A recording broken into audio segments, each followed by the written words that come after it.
Welcome to Garage Gym Athlete Ask Me Anything. It's pretty simple. I'll be answering questions from the thousands of athletes that follow our daily programming. If you have a question or topic you want submitted, go to garagegymathlete.com/AMA. Let's get started.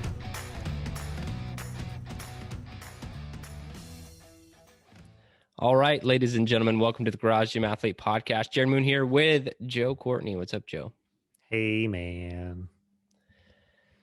All right, AMA. let's get right into the AMA. Ask me anything. We have Niall asking, from time to time in Garage Gym Athlete programming, we perform wall sits or pause squats.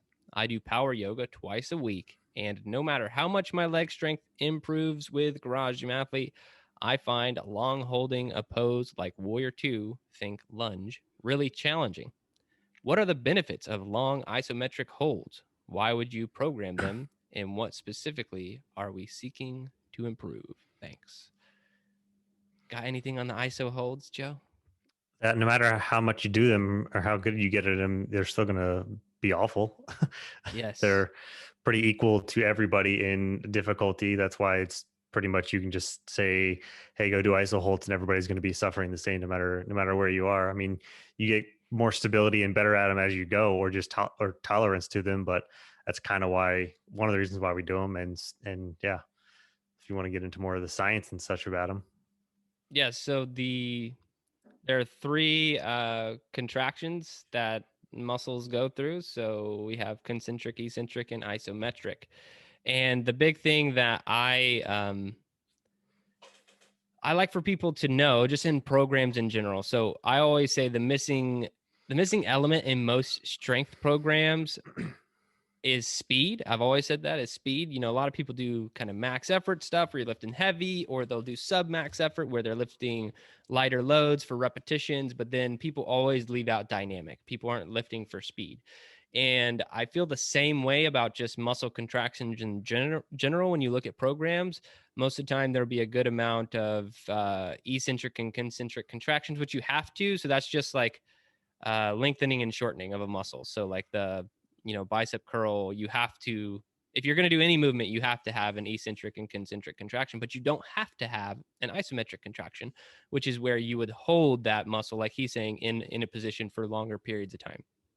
And there are a lot of benefits to isometric contractions. And I think that it really helps injury proof you. I mean, I can kind of talk about some of the other science behind it, but the big reason I like isometric contractions is I think it helped a ton with stability, and I think that it really does mitigate injury. So I think if you look at our body geometry framework, and I know we've mentioned body geometry quite a bit on the podcast, and I don't know if I tell people where to go, but if you go to into3fitness.com, you like go to our about page, we kind of have our method listed out there, and you can read an entire very long article on body geometry and kind of the ideas behind it. We don't get into the exact templates and everything that we use on the back end for programming, but all the big ideas are there in that article if you guys ever want to read it.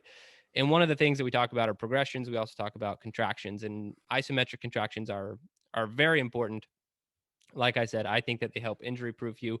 In the book, Super Training by Mel Siff, which is really good, he talks about isometric contractions. They can help build strength, but I think it was something like 15 to 20 degrees in either direction of the isometric contraction.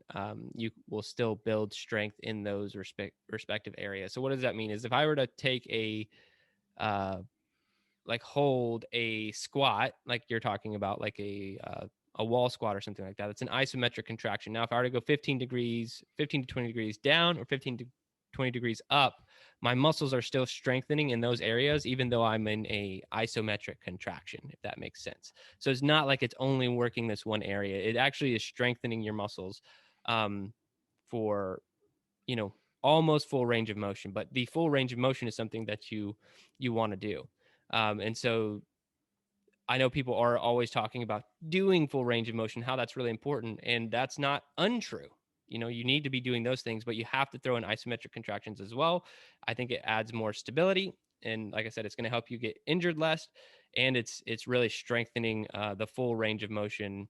And it sucks. Like Joe said, it's like there's a mental side to isometric contractions that's just crappy, and it's because you don't train it. But if you get into the body weight training world where, people are just doing And I'm talking about like not just doing a bunch of pull-ups and running and sit-ups. I'm talking about like, you ever seen those guys who are doing like, the human flag and like all these crazy things on pull-up bars that are like, they're doing a ton of isometric contraction work, and it's just really helpful in strengthening those muscles without necessarily having to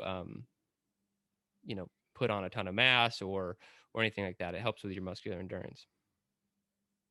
Yeah, and I think another good benefit, especially for the mind muscle connection, if you have any issues with that, I know a lot of times some people have difficulties either engaging their lats, engaging their glutes in certain movements, and doing iso holds can be a good practice either as a warm up or in the routine, just so you know how to activate those, you know where they are, and you might think it could be kind of silly, like, yeah, I know I use them and I work them, I felt them sore before, but sometimes you can still be lacking. You can only just do like the minimal activation during like a squat, but if you do like hip bridge holds, then that might help your glutes fire a lot more when you're doing your squats, or your lats when you're doing your pull-ups. So it's a good practice for that as well.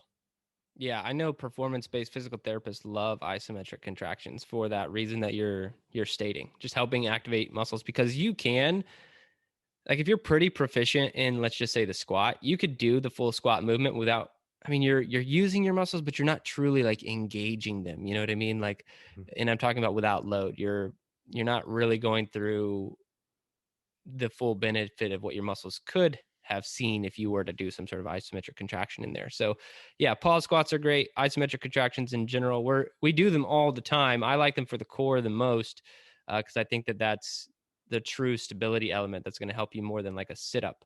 But we do it across all domains in body geometry. So it's something that if you're part of GGA, you're seeing a decent amount of it, just enough of it in our programming to still see progress and be injury free. Yep. All right, guys, that's it for this AMA. If you guys do have a question, go to garagegymathlete.com/AMA and you can submit your question. Now, if you're listening to this on the podcast player, if you give us a 5-star review and a positive comment, we would really appreciate it. And if you're on YouTube, please subscribe, like the video, leave us a comment. And that's it, guys. Thanks for watching or listening.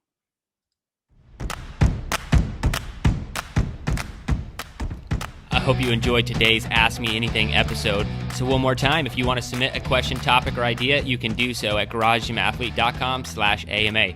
And hey, while you're there, if you haven't already, sign up for Garage Gym Athlete membership. We are the best community and programming on the internet. I dare you to try and prove me wrong.